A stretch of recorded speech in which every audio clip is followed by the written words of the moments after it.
예, 여러분 반갑습니다. 오늘도 새벽 돌베개에 나오신 모든 성도님들을 주님의 이름으로 환영합니다. 새벽 돌베개라고 하기에는 좀 늦은 시간에 영상을 올리게 되었는데요. 여러 사정으로 좀 편집도 늦어지고 해서 늦게 올리게 되었습니다. 그래도 말씀을 빼먹지 않는 마음으로 매일 묵상하는 게 더 중요하기에 말씀을 올리게 되었는데요. 오늘도 이 말씀을 함께 묵상함으로 또 주말을 잘 보내고 또 주일도 잘 준비하는 또 우리 모두가 되었으면 합니다. 오늘 우리에게 주시는 하나님의 말씀은 예레미야 2장 13절로 19절까지의 말씀입니다. 참으로 나의 백성이 두 가지 악을 저질렀다. 하나는 생수의 근원인 나를 버린 것이고 또 하나는 전혀 물이 고이지 않는 물이 새는 웅덩이를 파서 그것을 샘으로 삼은 것이다. 이스라엘이 노예냐? 집에서 태어난 종이냐? 그런데 어찌하여 잡혀가서 원수들의 노예가 되었느냐? 원수들이 그를 잡아놓고 젊은 사자처럼 그에게 으르렁거리며 큰 소리를 질렀다. 그들이 이스라엘 땅을 황폐하게 만들었다. 성읍들은 불에 타서 아무도 살지 않는다. 멤피스와 다바네스의 자손도 너의 머리에 상처를 주었다. 주 너의 하나님이 길을 인도하여 주는데도 내가 주를 버리고 떠났으니 너 스스로 이런 재앙을 자청한 것이 아니냐. 그런데도 이제 내가 시홀 강 물을 마시려고 이집트로 달려가니 그것이 무슨 일이며 유프라테스 강 물을 마시려고 아시리아로 달려가니 이 또한 무슨 일이냐. 내가 저지른 악이 너를 벌하고 너 스스로 나에게서 돌아섰으니 그 배신이 너를 징계할 것이다. 그러므로 주 너의 하나님을 버린 것과 나를 경외하는 마음이 너에게 없다는 것이 얼마나 악하고 고통스러운가를 보고서 깨달아라. 나 만군의 주 하나님의 말이다. 아멘.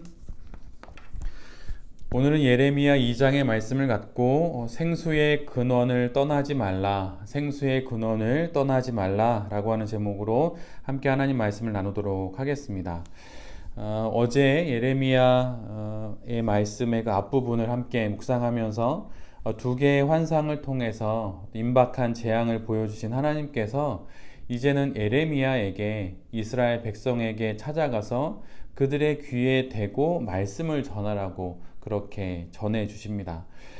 그런데 세번역 성경에는 그렇게 나와 있지 않지만 개역개정 성경에는 귀에다 대고 말씀을 전해라 이렇게 말씀이 기록되어 있어요. 그렇게 잊혀지지 않게 또 잘 못 알아듣지 않게 정확하게 말씀을 전하라고 하는 것입니다. 하나님께서 예레미야에게 전하라고 하신 그 말씀의 내용들은 씨를 뿌리지 못하는 땅인, 어떤 것도 열매를 거둘 수 없는 땅인 그 광야와 황무지에서 하나님께서 이스라엘을 어떻게 이끄셨는지를 그 과거를 회상하라는 말씀을 주십니다. 마치 소원한 관계가 되어버린 연인 사이에 좋은 추억을 돌아보듯 또 떠올리듯 그렇게 하나님과의 좋았던 시절들을 생각해 보라고 그것을 예레미야를 통해 이스라엘 백성들에게 전하라고 말씀하십니다. 이스라엘은 우리가 잘 알다시피 출애굽을 통하여서 광야 생활을 40년 동안 하게 되지요. 그때 그 힘겨운 광야의 생활 속에서 여러 일들을 겪게 되지만 그러한 조건 속에서도 그들은 하나님과 친밀한 관계를 맺으며 지냈습니다. 비록 환경은 척박하고 또 모든 것이 어려운 삶의 조건이었지만 그때 하나님과 이스라엘은 참 좋은 관계였다고 그렇게 하나님은 말씀하십니다.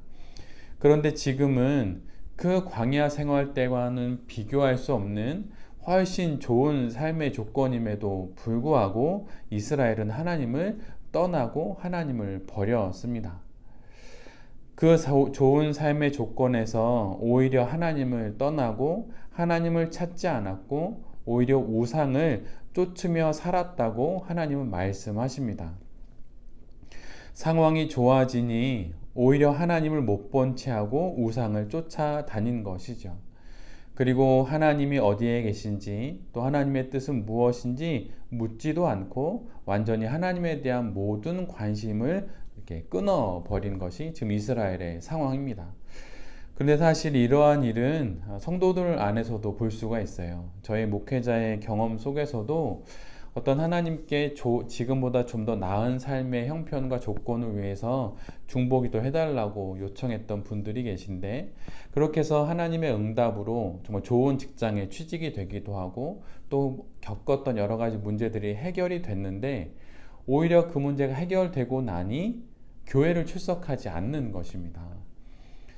그 문제를 앓고 또 그 문제를 해결하기 위해서는 교회 생활도 열심히 하고 예배도 잘 드리고 묵상과 기도 생활에 정말 열심을 내었는데, 막상 좋은 조건이 되어버리니 하나님으로부터 멀어지는 분들을 보았던 기억들이 있어요.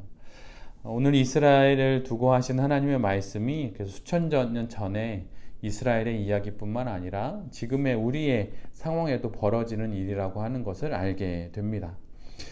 그런데 이스라엘이 행한 이 일, 약속의 땅에 들어가서 좋은 조건에서 삶을 살면서 오히려 그곳까지 이끄셨던 하나님을 버리는 그 일, 그리고 우상을 섬기는, 쫓았던 그 일은 실은 우상을 섬기는 사람들도 쉽게 하지 않는 일들이라고 하나님은 오늘 말씀하시고 있어요. 한번 섬긴 신을 다른 신으로 바꾸는 그런 민족은 흔치 않다고 말씀하십니다. 그러시면서 이스라엘의 이 모습을 보고 모든 사람들이 놀라고 어이없어하고 어처구니 없어 한다고 말씀하십니다. 그러면서 하나님께서는 이스라엘의 이 저지른 일들을 두 가지 악으로 정리해 주시는데, 첫 번째는 생수의 근원 되시는 하나님을 버리는 것입니다. 그 둘째는 물을 가두지 못할 웅덩이를 스스로 파서 그 물을 마시겠다고 한 그 결정이 두 번째 악이라고 그렇게 말씀하고 있어요. 하나님을 스스로 버리고 스스로 자청하여서 하나님 없는, 그래서 스스로 깊은 웅덩이를 파서 거기에 물을 평생 마실 물을 만들고 그것으로 삶을 살겠다고 그렇게 한 것이 두 가지 악이라고 비유로, 은유로 말씀해 주십니다. 그런데 사실 하나님 없이 살려고 찾은 그 길이 결국 그들 모두를 죽이는 일이 되고 말지요. 우리의 신앙 인생에서 가끔은 우리가 하나님을 믿고 살아가는 이 신앙의 삶이 마치 핸디캡처럼 느껴지고 때로는 거추장스러운 것처럼 느껴질 수도 있습니다. 만약 신앙이 내게 없었다면 정말 마음대로 할 수 있고 정말 잘 살 수 있을 것 같다는 그런 생각을 하게 되지요. 세상 사람들처럼 나의 이득을 취하고 물불을 가리지 않고 좀 더 잘 살 수 있는 삶의 조건들을 쫓아갈 수 있는데 신앙 때문에 턱턱 막힌다고 생각을 하는 거예요. 그런데 사실 이런 생각을 했던 사람들은 지난 수천 년, 수백 년의 역사 속에 부지기수로 많이 있습니다. 그 첫 시작은 누구인가요? 바로 아담과 하와입니다. 그들은 정말로 잘 살고 싶었어요. 어느 생명이든 정말 잘 살고 싶은 마음들이 누구에게나 있습니다. 한번 태어났으니 잘 살아보려고 하는 마음을 먹는 것은 좋은 일이고 또한 그럴 수 있지요. 그런데 아담과 하와는 그 삶을 하나님 없는 삶을 선택하는 것으로 결정해 버렸습니다. 그래서 결국 그들은 이 땅에 태어난 모든 인류 중에 그 인생, 단 한 번의 인생을 가장 못 산 사람의 대표가 되어 버립니다. 그런데 그 실수를 이스라엘이 지금 다시 반복하고 있는 거예요. 우리의 신앙 인생에서도 마찬가지입니다. 하나님 없는 잘 사는 듯 보이는 그 삶은 사실은 가장 인생을 망치는 길이에요.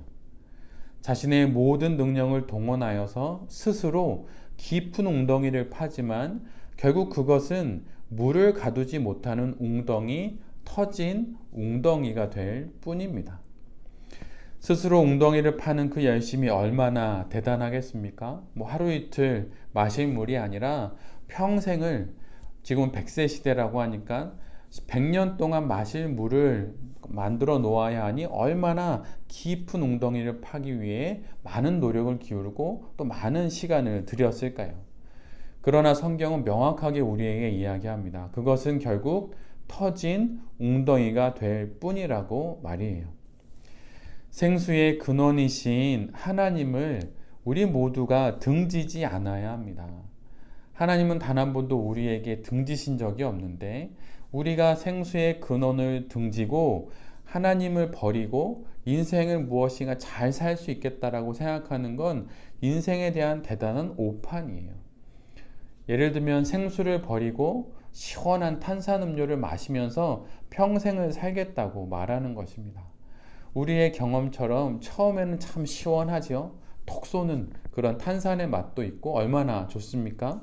그러나 시간이 지나면 더 큰 갈증을 우리 모두가 느끼게 됩니다.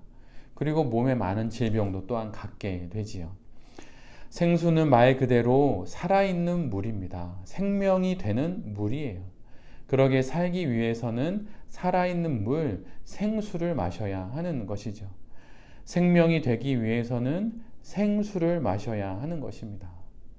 내가 길이요, 진리요, 생명이라 말씀하신 그 하나님을 마실 때만이 우리 모두가 이 인생을 살아갈 수 있게 되는 거예요. 우리의 가람을 채워줄 수 있고 또 우리의 배고픔을 넉넉하게 채워줄 수 있는 것은 이 땅의 탄산음료나 이 땅의 밥이 아니고 인스턴트 음식이 아니고 바로 하나님께서 우리에게 주시는 우리의 그 하나님께서 지어주시는 그 밥이라고 할 수가 있겠죠. 우리가 여기까지 성장하는 데 있어서 우리를 키우는 것이 어떤 라면과 같은 인스턴트 음식인가요? 아니면 뭐 햄버거 이런 것이 우리를 키웠습니까? 그렇지 않죠. 그냥 밋밋한 엄마가 해주신 밥, 집에서 먹는 그 된장찌개와 같이 먹는 그 밥이 실은 우리를 키워왔습니다. 그 아무런 어제와 같은 오늘과 같은 밥, 또 오늘과 크게 다르지 않은 내일의 밥, 그 밋밋한 밥이 그 밥이 실은 우리를 키우고 우리를 자라게 하는 거예요. 매일 우리가 먹는 하나님의 말씀이 그리고 때로는 나를 불편케 하는 것 같은 그 신앙이 또 그 신앙으로 우리가 믿게 되는 그 하나님이 실은 우리를 자라게 하고 우리를 키우게 하는 바로 그 생수의 근원이라고 하는 것이죠. 때로는 하나님의 말씀을 이렇게 좀 묵상하다가 지칠 수도 있고 아니면 뭐 여러 일들로 신앙의 냉담기를 가질 수 있지만 여러분 다시 한번 신앙의 마음들을 잘 다져서 생수의 근원이신 하나님 곁으로 가서 그 생수를 한 모금이라도 떠 마신다면 다시 우리가 신앙생활을 또 잘 이어서 걸어갈 수 있게 될 것입니다. 시원한 탄산음료가 아니라 생수의 근원이신 거기서 떠먹는 그 생수와 같은 하나님을 가까이 함으로 우리가 이 땅에서 살아가는 이 인생을 말 그대로 신앙 인생으로 잘 살아갈 수 있게 되기를 간절히 바랍니다.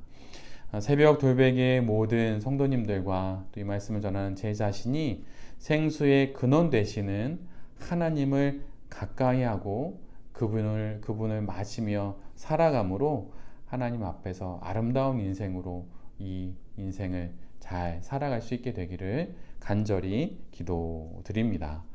아멘. 제가 기도하도록 하겠습니다. 주님, 하나님을 등지고 어리석은 열심과 헛된 열심으로 스스로 웅덩이를 파지 않겠습니다. 생수의 근원이신 하나님, 그 멈추지 않고 마르지 않는 그 샘솟는 생수의 근원이신 하나님을 나의 살아있는 물로 알고 하나님을 마시며 살아가는 우리 모두가 되게 하여 주시옵소서. 주님 좋은 주말입니다. 주말에 또 이 하루를 잘 쉬게 하여 주셔서 내일 주님께서 주시는 주일도 하나님의 성전에 나가 예배를 잘 드리는 우리 모두가 되게 하여 주시옵소서.